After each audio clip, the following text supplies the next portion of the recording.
you. You know, all right? Yeah.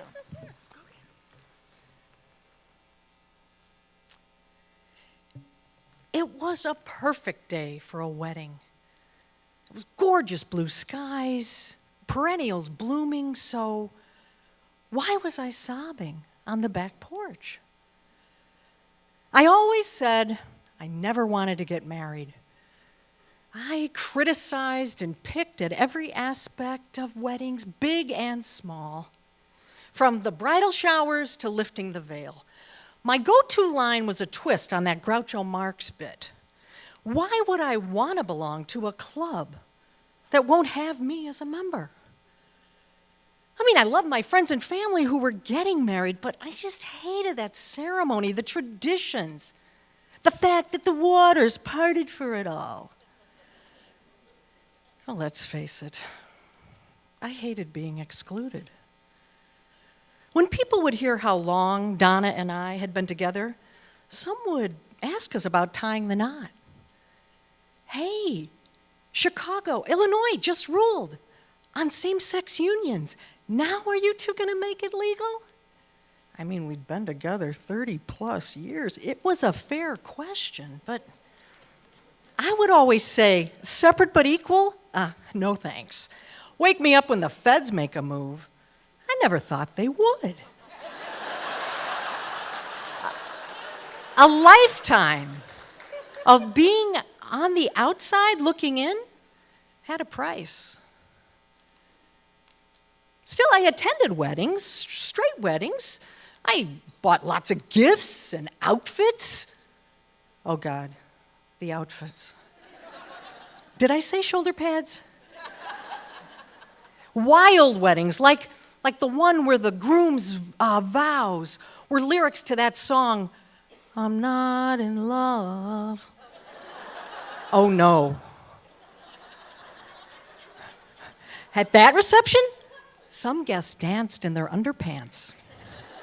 Okay, it was 1976, so, you know. I stood up in a few weddings. I was bridesmaid once. I was best person twice. I mean, I like that title better. I mean, yeah, it's hard to argue with best person, you know. But I took each role seriously, even when it meant wrapping the Balinese wedding scarf around the couple's shoulders and keeping them in it for the entire length of the aisle. It was a bit awkward, but I made it. The marriage didn't. So fast forward, 2015, the Supreme Court acts instantly. The landscape is completely altered. Donna and I were driving to Cleveland. We're listening to the radio, and we know that there's a decision that might be coming. And when the reporter on the court steps tells us the decision, oh, man, there were tears, lots of tears. And there was joy. Our phones were burning up with rainbow emojis and hearts, lots of hearts. For once, I was happy to be wrong about what my country thought of me. But at the Turnpike rest stop, nobody acted any differently. The TV screens just had weather maps, not scenes from the Capitol. Strangers at Starbucks were like they always were. Didn't they know the world had just shifted on its axis? Because for us, it was huge. I mean, now we could choose what we wanted to do. The private club was no longer private. We could join. So after a year of waiting just to make sure we could trust the courts, we decided to get married. There was nothing more to rebel against or be defensive about. And we opted for a small ceremony. And outside the suburban courthouse, you know, we're posing for pictures and stuff, and a sheriff approached us. And I admit, I froze.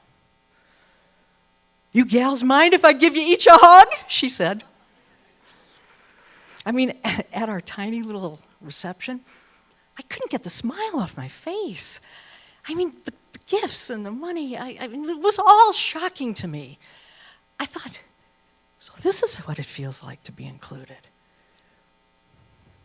And now we had a new vocabulary, words like newlyweds and honeymoon and wife. I mean, I was a wife. I never thought I'd be a wife. I mean, after all these years, it was kind of weird. Could I even use the word wife? I never thought I wanted to be married. I never fought for it, marched for it. I never signed a petition, wore a button, nothing. I just accepted my second-class citizenship. So the morning of the wedding, sobbing on the back porch, I was just overcome by like a tsunami of anger, sadness, and joy. I thought about Donna and all the makeshift anniversaries we'd celebrated, and I felt angry. And I thought about my parents, wishing they were here alive to see this, and I felt sad.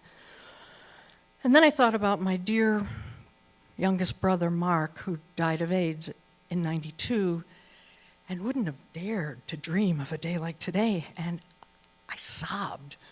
For all those who came before me, who did march, whose names are remembered on quilts, whose lives were spent in bars with no windows, who were disowned because of who they loved. And I felt crushing grief, for they would never know what I was feeling. The sheer joy of just being accepted. Thank you.